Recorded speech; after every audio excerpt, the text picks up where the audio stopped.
ধুর, ভালো লাগছে না, ঘরের মধ্যে কেউ নেই। মা বাবা ঘরে নেই, এর জন্য ভালো লাগছে না, তখন থেকে একা বসে আছি। আমার ভালো লাগছে না, কি ফিল হচ্ছে তোমার? মনে হচ্ছে ঘরে কেউ নেই, মা বাবা কাজে গেছে। ও আচ্ছা, ও, তার মানে তোমার লোনলি লাগছে, একা একা লাগছে। হ্যাঁ তার মানে তোমার একা একা লাগছে, ভালো লাগছে না, লোনলি লাগছে। হ্যাঁ। ওকে, একা একা লাগা, লোনলি লাগা একটা আমাদের নর্মাল ইমোশন। যেরকম আমাদের খুব হ্যাপি লাগে, এটা একটা ইমোশন, ঠিক সেরকম লোনলি লাগাটা একটা নর্মাল ইমোশন। আমার কাছে একটা জিনিস আছে, আমি তোমাকে দেখাতে পারি। সেটা হচ্ছে আমার কাছে একটা কার্ড আছে, এই দেখো, এই বাচ্চাটা। হ্যাঁ, এখানে দেখো, ওরও একা একা লাগছে, বসে আছে, স্যাড ফিল করছে, ভালো লাগছে না। তাহলে একা একা লাগাটা কি বোঝায়? এখানে এই দেখো, এখানে একটা সংজ্ঞা লেখা আছে, হোয়াট ইজ লোনলি। লোনলি মানে তোমার কেউ নেই এরকম ফিল হচ্ছে, আশেপাশে কেউ নেই এরকম লাগছে। কিন্তু দেখবা তুমি তুমি যদি এখন বাইরে যাও, দেখবো যে অনেক লোক আছে, কিন্তু এখন তোমার মনে হচ্ছে যে আমার কাছে কেউ নেই। কেন? কারণ তুমি কারোর সাথে কথা শেয়ার করতে পারছো না, কারোর সাথে খেলতে পারছো না, বা কেউ তোমার সঙ্গে এসে গল্প করছে না, ঠিক না? সেই জন্য তাহলে এখন এখান থেকে সলভ তো করতে হবে। একা একা লাগলে আমরা কি করতে পারি তখন? তাহলে তোমার এটা প্রতিদিন হয়? হ্যাঁ হয়, মা বাবা কাজে চলে যায়, এর জন্য আমি একাই থাকি।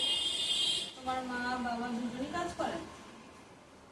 ও, যখন ওনারা থাকেন না তখন তোমার এরকম লাগে? হ্যাঁ, যেদিন স্কুল থাকে না সেই দিন আমি একা একা ঘরে থাকি, সেদিন সেদিন। এরকম রোজ রোজ হলে তো আরো কষ্ট লাগে। তাহলে তো তোমার পড়াশোনাতেও ঠিক মতো মন বসে না। না, তাহলে এখান থেকে তো তোমার হচ্ছে পড়াশোনারও ক্ষতি হচ্ছে, বা তোমার অনেক কিছু ক্ষতি হচ্ছে। যেরকম তোমার হয়তো খেলতে যেতে ইচ্ছা করে না, ঠিক না? তোমার আস্তে আস্তে এই একাকিত্ব জীবনটা তোমার বাইরে মিশতে ইচ্ছা করে না কারোর সঙ্গে, এরকম হয়ে যাচ্ছে, ঠিক? আচ্ছা, তাহলে এখান থেকে বের হতে হবে আমাদের। এটা একটা ইমোশন, একাকিত্ব লাগতে পারে, কিন্তু এই ইমোশনটা যখন আমরা আমাদের উপর হেভি হয়ে যায়, তখন কি হয়? তখন আমরা অসুস্থ হয়ে যাই, ভবিষ্যতে গিয়ে আমরা অসুস্থ হয়ে যাই, মেন্টালি অসুস্থ হয়ে যাই। আবার এরকম হয় যে আমরা অসুস্থ হলাম না, মানে এইভাবে বুঝতে পারছি না যে আমরা অসুস্থ হয়ে গেছি, কারণ সবাই তো আর ডাক্তারের কাছে যায় না।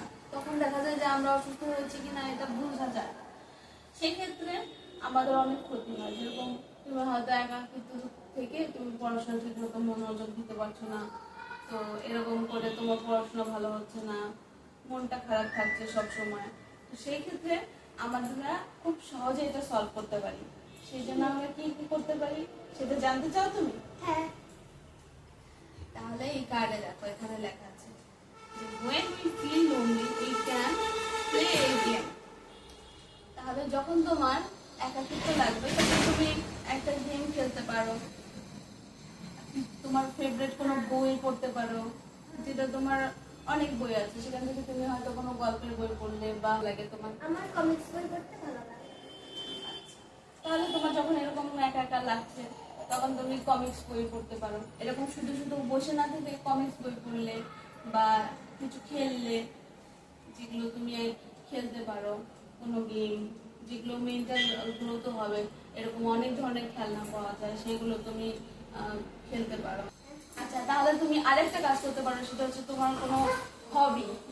তোমার তোমার একটা হবির নাম বলো, সেটা করতে তোমার। ড্রয়িং করা। ড্রয়িং করা।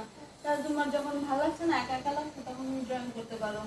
বা তুমি আরেকটা কাজ করতে পারো, তোমার মা বাবা হয়তো থাকে না, যেরকম আমি তোমার প্রতিবেশী, আমি তোমাদের প্রতিবেশী, এখানে আমি থাকি, তো তুমি আমার বাড়িতে আসতে পারো, তো আমার মেয়ের সঙ্গে তুমি খেলতে পারো। বা আমার তুমি এরকম করতে পারো যে হচ্ছে তোমার কোনো মানুষের সঙ্গে, যার সঙ্গে তোমার সিমিলার, যেরকম আমার মেয়ে ড্রয়িং করতে পছন্দ করে, তুমি আমার মেয়ের সঙ্গে এসে ড্রয়িং করতে পারো। বা তোমার কোনো ফ্রেন্ডের সঙ্গে গিয়ে ড্রয়িং করতে পারো, তার সঙ্গে তোমার মানে মিল হয়। যেরকম তুমিও ড্রয়িং করতে পছন্দ করো, ও ড্রয়িং করতে পছন্দ করো, তাহলে তুমি দুজন মিলে একটা ড্রয়িং করলে সঙ্গে দেখবে এরকম করলে তোমার ভালো লাগবে, তাহলে আর এই মন খারাপ লাগবে না প্রতিদিন, তখন আর খারাপ লাগবে না। ঠিক আছে?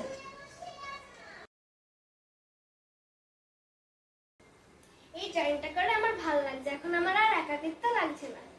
মাতাজি খুব ভালো বুদ্ধি দিয়েছে আমাকে।